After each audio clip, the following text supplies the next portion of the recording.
Oke, halo semuanya, selamat datang di channel Info Anime Update. Ketika lagi asik-asiknya berjalan, buat nenangin pikiran soal ajakan sihir buat kencan, taunya di tengah jalan, Kakanda Bel malah kena begal.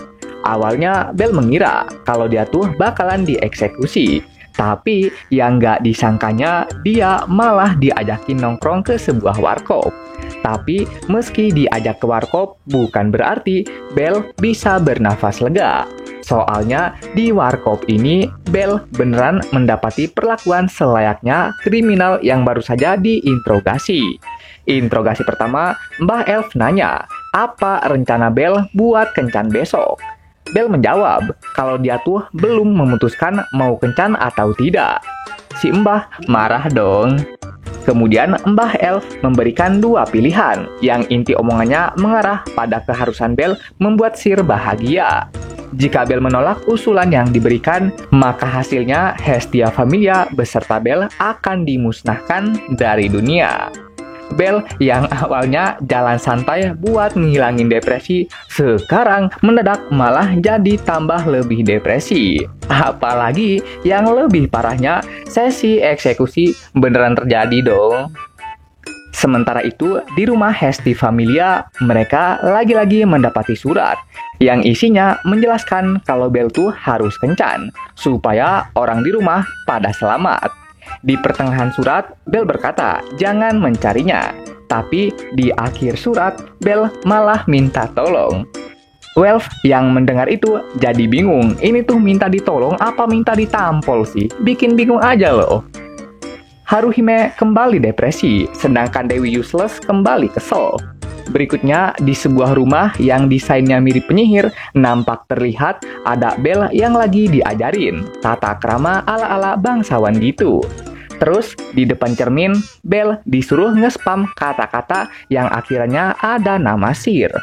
Tapi, karena wajah Bel kurang ekspresif, membuat si Mbah yang marah berakhir menendangnya. Terus, Bel juga disuruh membaca sampai matanya merah begini. Buset, ini hukuman yang tadi kah? Meski pelatihannya terbilang sangat keras karena tiap detik Bel harus mengalami KDRT, tapi dari sini juga Bel mendapati manfaatnya, yaitu mendapati cara untuk jadi good looking versi Mbah Elf. Untuk melihat hasil kerja kerasnya, Bel pun mempraktikannya kepada para petualang wanita yang butuh bantuan. Awalnya sih, onesan sekalian rada bingung. Cuman, selang beberapa saat, pesonanya Kakanda Bel mulai memasuki hati mereka. Mereka masih memandangi Kakanda Bel, mungkin karena masih penasaran sama apa yang baru saja mereka lihat. Segala macam bentuk perhatian terus-menerus Kakanda Bel berikan, sehingga membuat para onesan tidak bisa melepaskan pandangannya terhadap Kakanda Bel walaupun hanya sedetik. Setelah beberapa waktu dilindungi oleh Kakanda Bel, kini sudah waktunya bagi mereka untuk kembali. Tapi sebelum balik, mereka sempat mengajak Bel buat dinner bareng. Bel menolak, tapi ujung-ujungnya malah kena azab. Setelah diazab, si Mbah langsung muncul dan membawa Bel dengan diseret. Sedangkan para onesan yang menyaksikan itu hanya bisa terdiam. Terdiam akibat dari kecewa sama ekspektasi tadi, tapi sekarang malah kayak gini. Berikutnya, Mbah Elf membawa Bel ke sebuah tempat yang diduga tempat buat kencan. Di tempat ini, si Mbah dengan paksa menyuruh Bel buat bikin momen romantis dengan cewek random. Bel mau nolak karena nggak suka makanan manis, tapi mata seramnya si Mbah ngebuat Bel hanya bisa diam dan menyetujui. Sungguh menyeramkan Mbah Elf ini. Saat mau ke toko, Bel malah ngeliat Cassandra yang lagi bujukin Daphne-chan buat beli es krim bareng. Karena tujuannya sama, dia pun mengajaknya buat beli bareng. Tidak lupa juga mengajak Daphne buat jadi nyamuk. Setelah membeli es krim, Cassandra meminta maaf karena mengajak Bel ikut terlibat ke dalam egoisnya. Bel membalas, tidak apa-apa, aku senang kok bisa makan sama kamu. Melihat senyum manis dari Kakanda Bel ngebuat Cassandra seketika jadi meleleh. dan akhirnya makan es krim untuk meredakan rasa malu plus baper. Belle juga hendak makan es krim, tapi dia baru keinget suatu teknik yang diajarin sama si Mbah Elf. Dan ternyata tekniknya itu mengharuskan Belle makan es krim dengan wajah imut. Melihat cara makan Belle yang menarik, ngebuat Cassandra berinisiatif untuk menawarinya makan es krim miliknya. Tidak disangka, Belle menerima tawaran itu dan ngebuat Daphne yang jadi nyamuk seketika langsung kaget. Dan akhirnya Belle pun memakan es krim Cassandra menggunakan wajah imut. Kemudian Belle juga menawari Cassandra untuk memakan bagian miliknya. Melihat keromantisan itu ngebuat Daphne jadi baper. Tapi tetap aja Daphne di sini masih jadi nyamuk. Melihat ada yang nempel di pipi Cassandra ngebuat Belle jadi teringat lagi suatu teknik. Belle mengambil sisa es krim yang menempel di pipi Cassandra dan setelahnya memakan sisa itu dengan senyum manis. Cassandra yang digituin sudah mencapai baper maksimal dan berakhir pingsan setelahnya akibat dari kelebihan hormon cinta. Festival Dewi akhirnya telah resmi dibuka dan masa pelatihan di bawah bimbingan Mbah Elf juga telah selesai. Dengan outfit yang bagus, plus wajahnya udah dipoles jadi good looking, apalagi Sir juga udah ngerasa tampilan ini sangat perfect, maka sudah saatnya bagi mereka untuk melakukan kencan. Kesan pertama dalam kencan dibuka dengan Belle yang memuji tampilan Sir yang kawaii. Sir yang dipuji langsung baper. Sementara itu, di restoran yang saat ini sedang rame, nampilin Dewi Hestia yang dipaksa kerja di dapur. Alasan utamanya dikarenakan konspirasi yang dibuat kucing garong. Untuk tujuannya karena mereka ingin menyaksikan secara langsung kencan yang saat ini terjadi antara Belle beserta Sir. Sehingga Dewi Hestia yang sebelumnya punya hutang sama mereka dijadikan tumbal demi tujuan itu. Sebenarnya sih sah-sah aja ngejadiin Dewi Hestia sebagai tumbal. Cuman pas ngeliat kemampuannya di dapur yang bisanya mecahin piring doang, kalau begini jadinya sih minimal potong gaji yang ada. Kan rugi kalau begini. Kencan yang sebenarnya akhirnya dimulai. Dan untuk membalas perbuatan Belle yang sebelumnya sempat ngebuat Sir baper, Sir pun mencoba metode ini. Berharap Belle akan memberikan reaksi malu. Cuman yang terjadi malah di luar naskah. Dan ujung-ujungnya malah Sir yang malu karena metodenya sendiri. Dalam kencan ini, Belle masih memegang kendalinya, membuat Sir jadi malu. Dan para penyusup yang menonton begitu takjub sama penampilan Belle yang di luar perkiraan mereka. Sedangkan Ryu yang menyaksikan ini merasakan sesak di dadanya. Berbagai macam teknik dari Mbah Elf mulai Belle keluarkan satu persatu. Dan metode ini emang cukup efektif untuk ngebuat Sir jadi meleleh. Tapi di saat yang bersamaan juga malah menjadi masalah besar. Sebab Sir maunya ngendaliin kencan ini, bukan malah dia yang dikendalikan. Sehingga saat ini Sir pun jadi ngambek. Singkat cerita, setelah berbaikan, Sir dan Belle mulai datang ke menara dan melihat banyak orang yang lagi berdoa. Penasaran sama apa yang mereka lihat di atas menara, Belle pun menatap ke sana. Tapi Belle tidak menduga ada Dewi Freya yang juga malah menatapnya. Sir yang marah akibat dari kakanda Belle yang menatap wanita lain langsung membawa Belle ke tempat berikutnya. Tapi pilihan untuk berganti tempat malah jadi bumerang bagi kakanda Belle. Sebab di tempat itu ada pujaan hati kakanda Belle yang lagi makan. Aish langsung kaget begitu melihat Belle yang ganteng begini.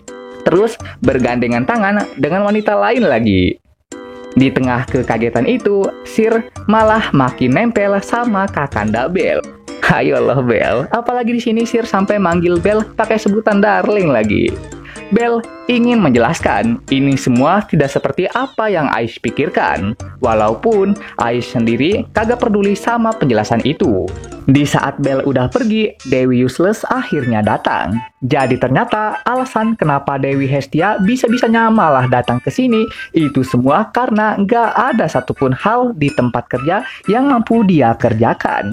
Sehingga daripada gangguin orang mulu dengan mecahin piring, mending keluar sana cari angin. Tapi terlepas dari tingkah bodohnya ini, Hestia pakai baju pelayan begini, sumpah cakep banget anjir dibandingkan pakaian dia yang biasanya. Karena ditanya, tentunya Aish langsung menjawab. Sementara itu, Belle yang digituin di depan si Ayang meminta penjelasan dari Sir. Sir menjawab, itu semua kulakukan karena saat ini kita sedang berkencan. Atau dirimu emang maunya kencan sama si Putri Pedang? Enggak kok, cuman Mbah Elf nggak ngajarin caranya ngadepin situasi kayak gini. Sir langsung melotot, terus ngambek lagi setelahnya. Mengetahui itu, Belle langsung mengatakan kebenaran. Walaupun sebagian besar yang Belle lakukan emang sesuai arahan, tapi Belle beneran pengen balas budi sama Sir yang telah banyak membantunya. Sir bisa memaafkan tindakan tadi, asalkan Belle mau menculiknya. Sebenarnya aku tidak pernah sendirian. Bahkan saat ini, aku diawasi oleh Freya Family. Jadi, bisakah kamu memberikan kebebasan padaku ini, selayaknya cerita dongeng? Dengan begitu, akan kumaafkan segala macam kesalahan tanpa terkecuali. Kencan masih dilanjutkan, dan ketegangan di antara para pengawas kencan mulai terjadi saat mengetahui Belle beserta Sir menghilang dari pengawasan mereka. Dengan cepat, Belle membawa Sir untuk berlari, tapi sialnya angin yang kencang malah menerbangkan jubah penghilang mereka, sehingga membuat mereka jadi nampak di depan publik. Dengan respon yang cepat, Sir langsung menangkap jubahnya itu. Tapi meskipun jubahnya berhasil ditangkap, namun situasi saat ini masih darurat. Untuk itulah, Belle kembali melanjutkan pelariannya bersama Sir. Di tengah pelarian muncul tembok di depan mereka, membuat Belle harus menggendong Sir selayaknya Tuan Putri. Di dalam pelarian ini, Sir nampak terlihat sangat bahagia. Setelah berlari sampai ke jembatan, barulah saat itu mereka bisa sedikit bernafas lega. Dan sekali lagi, nampilin Sir beneran merasakan kebahagiaan, karena baru pertama kali merasakan hidup seperti di cerita dongeng.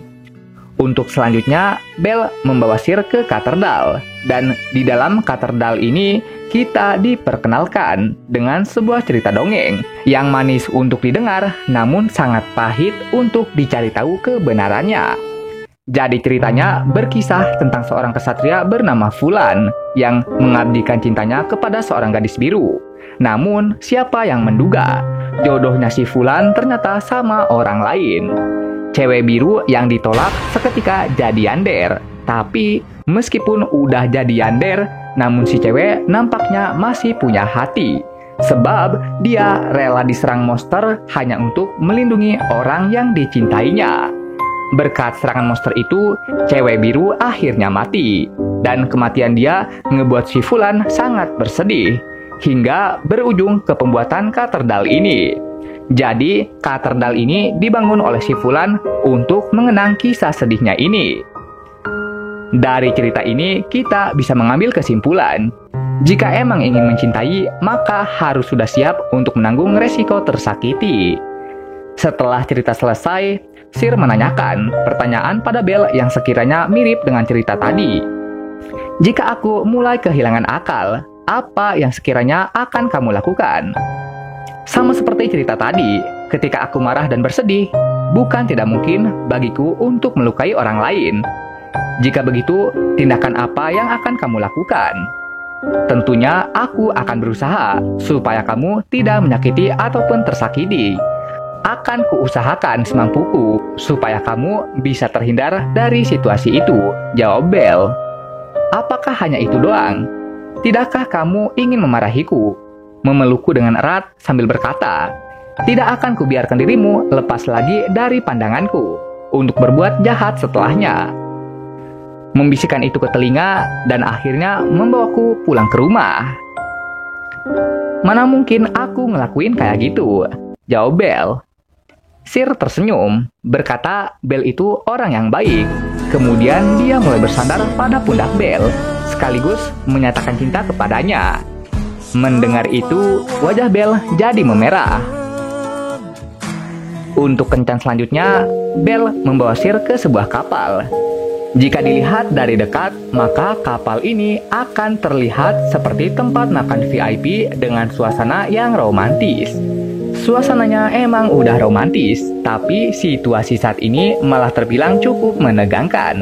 Sebab di atas Belle ada Aish beserta Hestia yang memantau, sedangkan di bawah ada kenalan mereka yang lagi nyusup dan pastinya buat mantau juga. Aish masih heran dengan tampilan Belle yang sekarang jadi good looking, sedangkan Ryu masih tidak percaya sama Belle yang ternyata bisa romantis juga. Melihat Belle tersenyum dan Sir juga ikutan senyum, menandakan kalau situasi di kencan saat ini masih cukup aman. Sampai saat Freya Familia menembakkan sihir es ke kapal yang saat ini ditumpangi Belle, terus mereka juga mulai membajak nih kapal. Situasi yang tadinya tenang dengan sekejap mata langsung berubah jadi menegangkan. Melihat mereka mengincar Belle, ngebuat Aish yang mendengar itu tidak bisa tinggal diam. Di saat Aish lagi sibuk memperjuangkan keberlangsungan hidup Kakanda Belle, di saat itulah Dewi Useless malah ngumpet. Ya ampun, apa-apaan ini cu? Setidak berguna inikah Dewi Hestia? Di dapur bikin berantakan barang, di saat ribut malah ngumpet kayak kucing. Jadi heran deh sama statusnya yang seorang dewi. Sementara itu, Belle yang saat ini posisinya udah ketahuan, mau tidak mau harus berlari. Di tengah pelarian, Sir meminta pada teman-temannya yang nyusup untuk menghalau musuh. Mendengar Sir minta bantuan, skuad Avengers akhirnya datang. Otoh. Di ujung kapal, Belle dibuat heran dengan apa yang saat ini mau Sir lakukan. Melihat Sir mau terjun, Belle juga ikutan terjun. Setelah terjun, mereka langsung naik ke daratan. Dan di daratan ini, lagi-lagi nampilin Sir yang tertawa begitu bahagia. Karena baru pertama kali ngalamin terjun ke air dan pas naik, semua baju jadi basah. Meski Sir terlihat sangat senang, namun entah mengapa kesedihan juga muncul di saat yang bersamaan. Di bawah rembulan yang indah, Sir masih menunjukkan wajah bahagia. Belle bingung kenapa Sir masih bisa tersenyum lebar, tapi melihatnya bergembira ngebuat Belle juga ikutan bahagia. Di kencan terakhir mereka, Sir membawa Belle ke jembatan pahlawan, dan di antara banyaknya pahlawan yang paling menarik perhatian mereka adalah pahlawan Albert, yang katanya bisa ngalahin naga hitam. Sir bertanya, tahukah kamu mengapa tidak ada pahlawan yang bersanding di depan pahlawan Albert? Jawabannya, karena belum ada siapapun yang pantas untuk mengisi kekosongan itu. Dunia membutuhkan sosok pahlawan. Ketika ada pahlawan yang mampu mengisi kekosongan itu, maka jembatan ini baru bisa dikatakan selesai dibangun. Menurutmu, akankah ada sosok pahlawan yang nantinya akan mengisi tahta terakhir? Setiap datang ke sini, aku selalu bertanya-tanya tentang hal itu. Apakah benar pahlawan itu emang ada? Apakah mungkin baginya untuk menolong serta menyelamatkan segalanya? Jika demikian, aku berharap untuk bertemu pahlawan itu. Keduanya saling menatap dalam diam, tapi langsung panik saat mendengar seseorang mencari mereka. Di tengah kepanikan itu, Sir meminta pada Belle untuk tenang dulu dan menyerahkan segalanya kepada Sir. Belle yang diberitahu itu begitu senang, tapi persembunyian yang Sir maksud sama sekali tidak Belle duga bahwa itu akan menjadi tempat yang seperti ini. Oke, sekian pembahasan kali ini. Dan jangan lupa juga untuk menekan tombol like dan subscribe-nya ya. Biar Mimin ini lebih semangat lagi ketika membuat videonya. Dan agar kalian juga bisa mendapatkan update video terbaru mengenai berbagai pembahasan menarik seputar anime di channel ini. Dan sampai jumpa lagi di video selanjutnya. Dah!